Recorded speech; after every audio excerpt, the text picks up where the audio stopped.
Yes, it's a lot like Dark Souls, but trust me, Nioh is far more than its influences, and after 21 hours, I have a ton of impressions. So, is it worth it? Let's find out. If you were to ask me what I thought about Nioh after 4 hours of playing, I would have told you it was a needlessly petty bore, overcompensating for its half-baked combat with convoluted systems. I hated Nioh. But I kept playing, and 21 hours later, I've become completely entranced by this brilliantly difficult dungeon crawler. So what changed? To put it simply, Nioh beats its mechanics into its players through repeated cruelty. If you don't adapt, you won't survive. Yet with every success comes a potent personal sense of accomplishment. Taking place in the early 17th century, Nioh tells the story of William, a Westerner who's strangely connected to the mystical world. When his guardian spirit is kidnapped by a sinister stranger, William travels to Japan in search of his missing ally. But all is not well on the island nation. Two warring political factions have given rise to ferocious monsters known as yokai. Teaming up with the Tokugawa clan, William will hunt down the occultist Edward and reunite with his spirit guardian. Without trying to sound too patronizing, Nioh's plot is neat. Using real-world historical figures as main characters certainly adds an interesting twist to the otherwise fantasy tale, and the brief cutscenes help cement William's outsider perspective.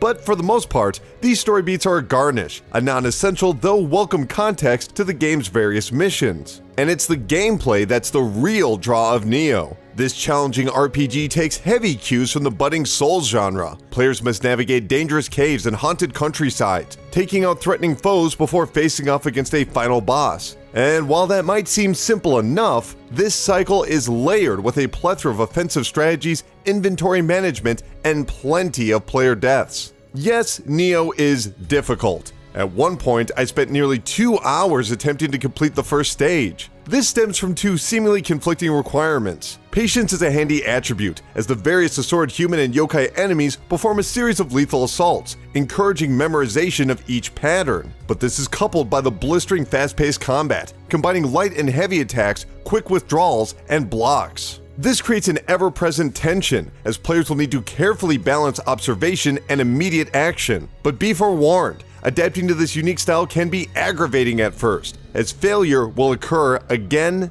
and again and again and again. Look, you die a lot, which is made all the more disheartening as William's accumulated experience points are left stranded at the exact location of his defeat, kicking off the long trek back. The good news is, there's a plethora of options at your disposal. Nioh is loaded with combat approaches and a diverse weapons arsenal. Axes, spears, swords, and dual blades offer differences in speed and power, but also have the added wrinkle of 3 separate stances. Pile on a series of ninja magic and skills, long-range projectiles, and multiple extravagant guardian spirit super attacks, and it becomes clear Nioh is far more than a simple hack and slash. This complex blend of customizable action and simple though testing objectives is deceptively addictive. Hours will suddenly melt away against the backdrop of failed attempts and triumphant victories. Simple hallways and corners are ingrained in memory. Once intimidating beasts become little more than a source of experience and treasures, not by the gradual level progression, but from an understanding of their behavior. Continued losses to gigantic bosses evolves from frustration to experimentation, growing confidence, and knowledge. You, yes you, overcome the odds. And the opportunity to aid struggling players in online co-op emphasizes this development. More so than in-game items and increased stats, winning is the true reward.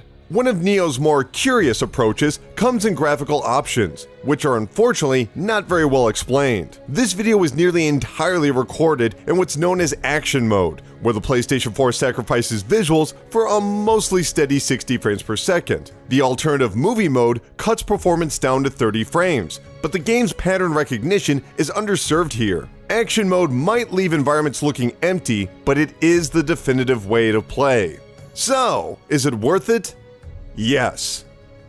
Call it Stockholm Syndrome, but my early skepticism has faded into full-blown obsession. While I was away from my controller, I was plotting maneuvers and strategies for tough opponents. This is because Nioh always places the responsibility back on the player. There are no simple solutions, only educated actions. Nioh asks a lot of its audience. At times it can feel overbearing, but it always matches the effort put in. Nioh is currently available on the PlayStation 4 for $60. If you've had a chance to play it, let me know what you thought. And if you haven't, let me know if you plan on picking it up. My name is Colin Tanner, and I'll see you in the next video.